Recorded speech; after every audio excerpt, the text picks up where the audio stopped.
কেমন আছো তুমি? সুখী হতে পেরেছো কিনা জানতে বড় সাধু হয়। আমাকে ভুলেছো কিনা?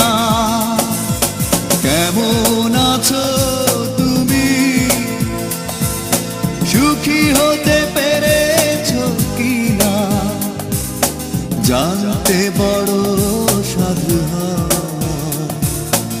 আমাকে ভুলেছো কিনা? তুমি